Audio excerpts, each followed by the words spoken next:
మేలిమి బంగారం. సో, నిన్న చూసుకుంటే 83,000 దాటింది అని చెప్పారు. 83,000కి చేరింది అని చెప్పేసి నిన్నటి న్యూస్‌లో చూసుకున్నాం. సో, రోజు రోజుకి పెరిగిపోతోంది. అయితే ఒకటైతే ప్రధానంగా చెప్పారు. రూ. 1,00,000కి చేరడం అయితే ఖాయం. గోల్డ్ రేటు తులం బంగారు రూ. 1,00,000కి వెళ్తుంది. ఏంటి అంటే కనుక ఒకటి రూపాయి విలువ క్షీణించడము, డాలర్ విలువ పెరగడము, అలాగే అంతర్జాతీయంగా మార్కెట్‌లలో ఒడిదుడుకులు ఇవన్నీ కూడా కారణం అని చెప్పేసి అయితే కనుక వార్తా కథనాలు వచ్చాయి.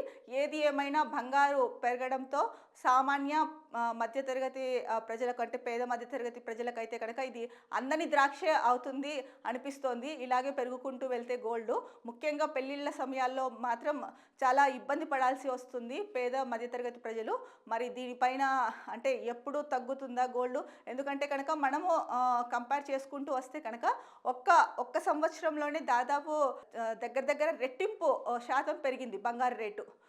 సో, ఇంత వేగంగా పెరగడానికి అంటే చాలా కారణాలు ఉన్నాయి. అదే అంతర్జాతీయ ఒడిదుడుకులు అవ్వచ్చు. ముఖ్యంగా రూపాయి విలువ తగ్గిపోయి డాలర్ విలువ పెరగడం అవ్వచ్చు. ఇంకా ఇతరత్రా అంటే ఇతర దేశాల్లో ఉన్న పరిస్థితులు కావచ్చు. సో, అన్నిటి కారణంగా అన్నిటి మూలంగా బంగారం ఏంటంటే ఎప్పుడు ఇంటర్నేషనల్ కదండీ. సో, ప్రపంచ మార్కెట్‌లను బట్టి కూడా బంగారం తగ్గడం, పెరగడం అన్నది ఉంటుంది. సో, ఇవన్నిటి నేపథ్యంలో బంగారం అయితే కనుక రోజురోజుకి పెరుగుతోంది గానీ తగ్గుముఖం పట్టే అవకాశం కనిపించలేదు.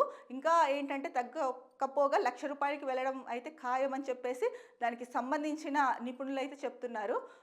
మరి ఎవరైనా అంటే గోల్డ్ కొనుక్కోవాలి అంటే కనుక ఇప్పుడు కొనాలా వద్దా? సరే రూ. 1,00,000కి వెళ్తోంది అని చెప్తున్నారు. ఒకవేళ తగ్గితే మరి ఏంటి పరిస్థితి అన్న ఇదిలో కూడా ఉన్నారు. ఏది ఏమైనప్పటికీ కూడా పేద సామాన్య మధ్య తరగతి ప్రజలకు బంగారు అందని ద్రాక్షగా మారుతుందేమో ఫ్యూచర్‌లో అని అనిపిస్తోంది ఈ వార్త